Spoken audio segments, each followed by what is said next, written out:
श्रीअनन्तनीन्द्रचार्याणां प्रणमामि मुहुर्मुहुः। यदनुतो जन्तु वा सर्वदुःखातिगो समं सर्वदा वन्दे श्रीमद्वल्लभनन्दनम्। अज्ञानतिमिराभास ज्ञानजयशलाकया चक्षुरुन्मीलितेन तस्मै श्रीगुरवे नमः। नमामि हृदये शेषे लीलाचरद्वीशः लक्ष्मीसहस्रलीलाम्बिः सेव्यमानं कलानिधिः। चतुर्भिश्व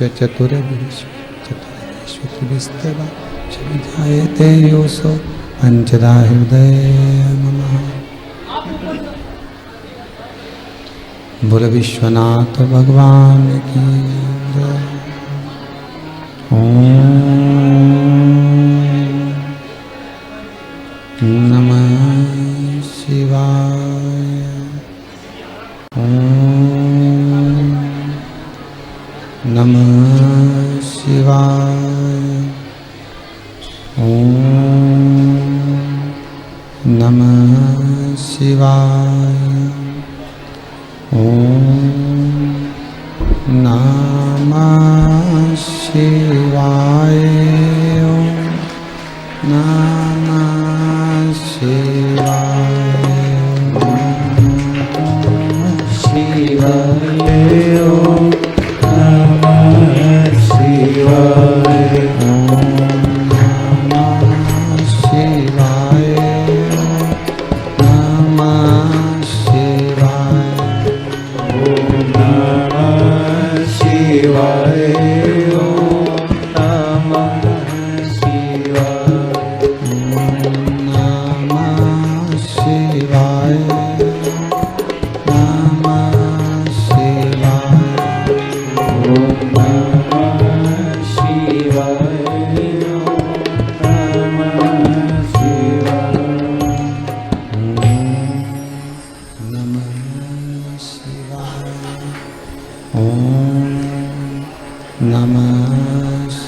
शिवाय। ओम नमः शिवाय।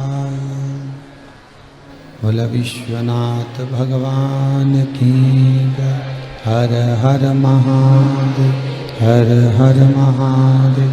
हर हर महादेव।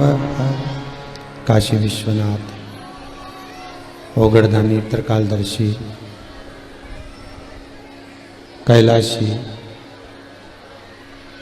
भगवान शिव जिनकी पुनित पावन शिव महापुराण की कथा जो जीवन का सर्वाधिक सुख प्रदान करने वाली है। आनंद देने वाली, भगवत स्मरण का रस तत्व ग्रहण करवाने वाली है। ऐसी पुण्यमय आनंदमय भूत भावन भूतेश्वर भगवान शिव, जिनकी पुनित पावन कथा को अपन सब आस्था चैनल के माध्यम से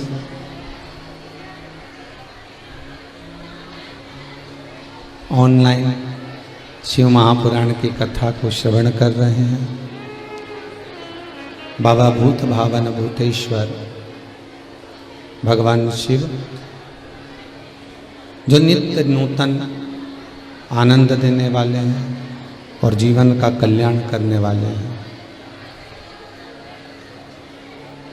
श्रावण के महीने की ये प्रथम शिव महापुराण की कथा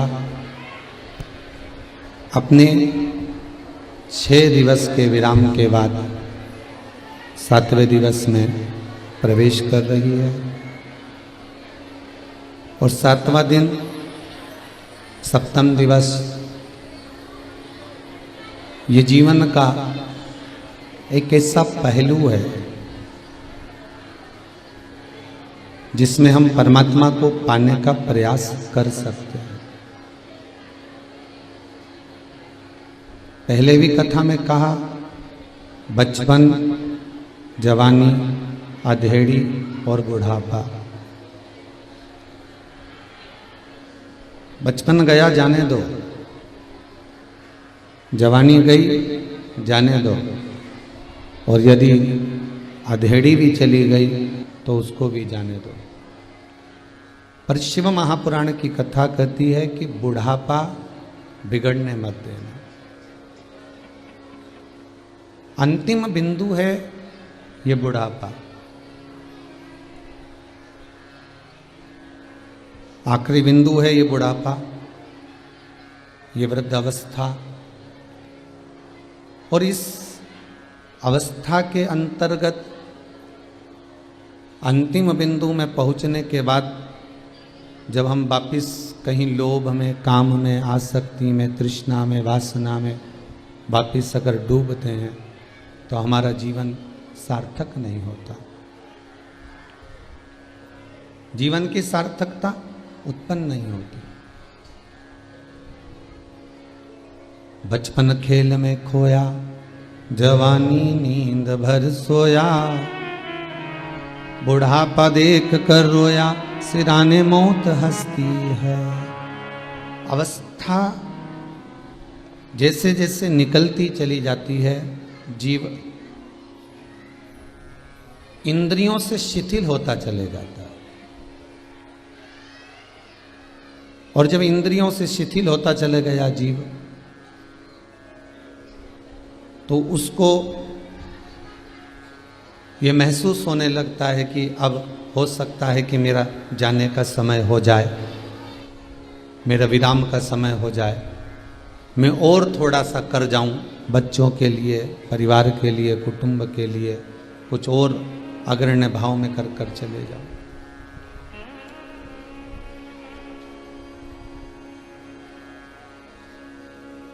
एक बार पार्वती जी ने भगवान शंकर से एक प्रश्न किया।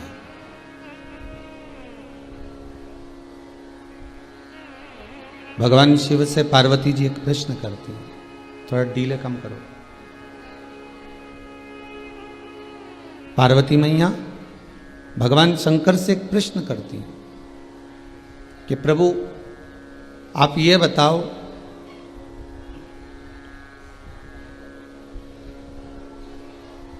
कि संसार के मानव को, मृत्यु लोक में रहने वाले जीव को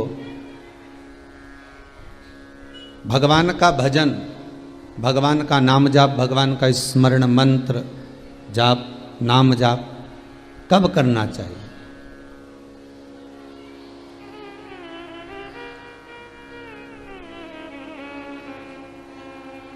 भगवान का मंत्र जाप, भगवान का नाम जाप कब करें? ये पार्वती मैया भगवान शिव से पूछ रहे हैं। और भगवान शंकर माता पार्वती जी से कहते हैं, पार्वती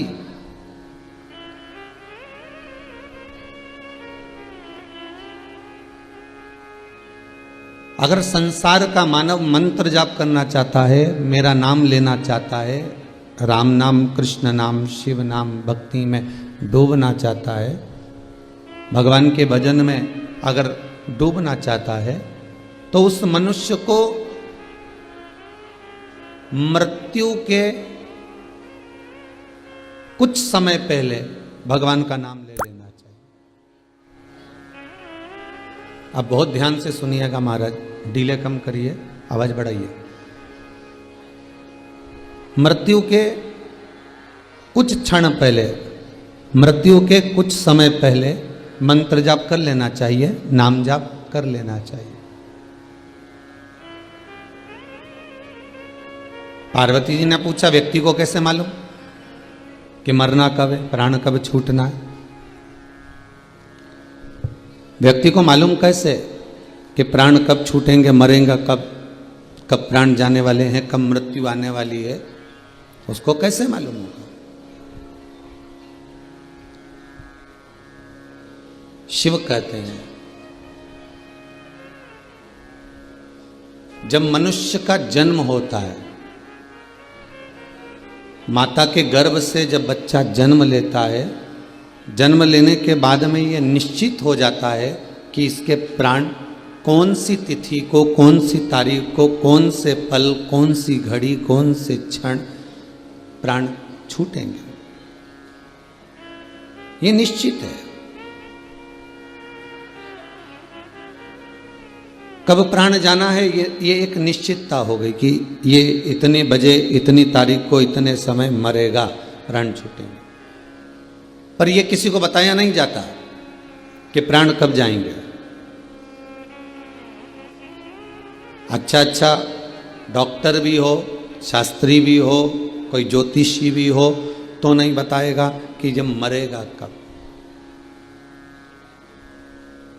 मृत्यु की घड़ी को भगवान शिव कहते हैं, वो मैंने साध कर रखा, मृत्यु की घड़ी को मैंने छुपा कर रखा। और मृत्यु की घड़ी को छुपा के रखने का केवल एक कारण है कि जब मृत्यु का पता नहीं चलेगा तो व्यक्ति कम से कम भजन में लगा तो रहेगा। पार्वती, मैंने आपको कहा कि मरने के कुछ क्षण पहले भगवान का भजन करो। अब व्यक्ति को कब मरना है, इसलिए शास्त्र कहता है कि श्वास श्वास में शिव रटो, वृथा जन्म मत खोए, ना जाने इस श्वास का फिर आवन होए ना हो।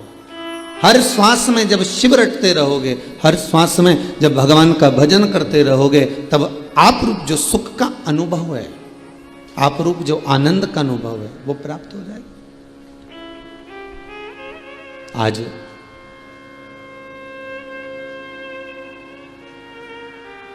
स्वर्गीय श्री नारूजी बोंडे की स्मृति में आज उनका परिवार, श्रीमती निर्मला जी बोंडे, बहू श्रीमती सोनम जी बोंडे, पुत्र श्री विजय जी बोंडे, बोंडे परिवार ये छिंदवाड़ा का यदि कथा करवा रहा है तो शिव का कुछ भाग, शिव का कुछ आनंद, शंकर का कुछ अनुमोदन, शिव कृपा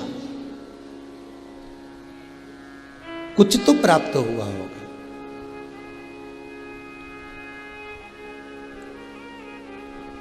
तेरी कृपा बिना ना हिले एक भी अणु, लेते हैं श्वास तेरी कृपा से तनु तनु।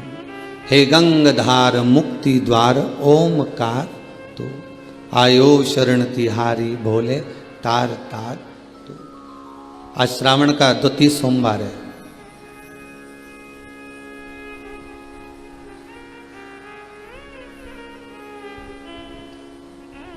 कुछ तो कृपा शिव की है जो बोंडे परिवार कथा करवाया, कुछ तो कृपा शंकर की है जो आप सब आस्था चैनल के माध्यम से, फेसबुक यूट्यूब के माध्यम से, टीवी के सम्मुख में बैठकर, भगवान के धाम में बैठकर, कुबेरेश्वर धाम का स्मरण कर कर इस पावन शिव महापुराण की कथा को सुन रहे हैं। वही पूर्वजों का पुण्य एकाग्रित हुआ होगा, तब जाकर ये पावन कथा हमको सुनने को मिल रही। और वो भी कथा कोई साधारण नहीं, गंगा शिव महापुराण की कथा।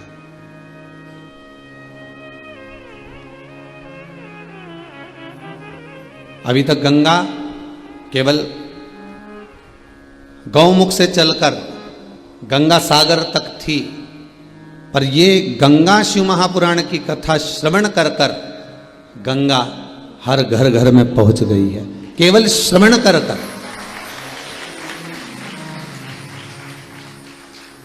शंकर की कथा को श्रवण कर कर ये गंगा घर घर तक पहुंच रही है।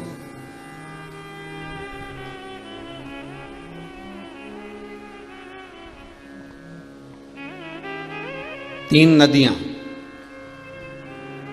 भारत की भूमि की तीन नदियां शिव महापुराण में बड़ा सुंदर इनका व्याख्यान है। पहली है गंगा, दूसरी है यमुना, तीसरी है नर्मदा। गंगा का स्नान, यमुना का पान और नर्मदा जी का केवल दर्शन जीव को कल्याण कर देता। केवल दर्शन।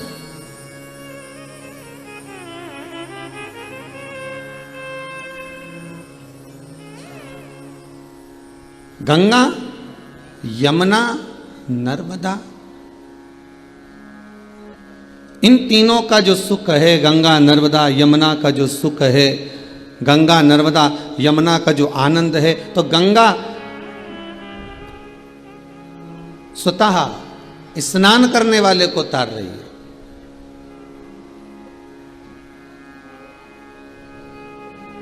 यमुना पान करने वाले को तार रही है और नर्मदा केवल दर्शन करने वाले को तार रही है। केवल दर्शन करने वाले। और ये तीनों नदियां वामन अवतार के समय पर इनका प्रागट्य का क्रम है महाराज। तीनों के प्रागट्य का क्रम वामन अवतार के समय पर।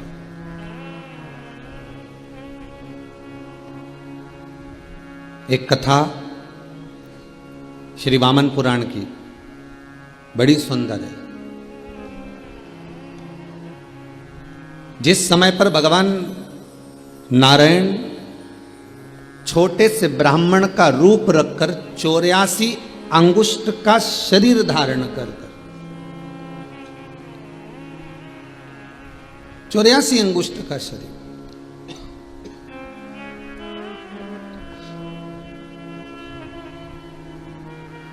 क्योंकि संसार के जितने मानव हैं, जितने मनुष्य पैदा होते हैं, संसार सागर में जितने मानव जन्म लेते हैं, प्रत्येक मनुष्य का जो शरीर होता है वो 84 अंगुष्ठ के बराबर होता है। चाहना तो आप अपने अपने घर में बैठे हो, टीवी के सामने कथा सुन रहे हो, आप अपने अपने शरीर को नाप सकते हो। 84 अंगुष्ठ के बराबर ये शरीर निकलेगा।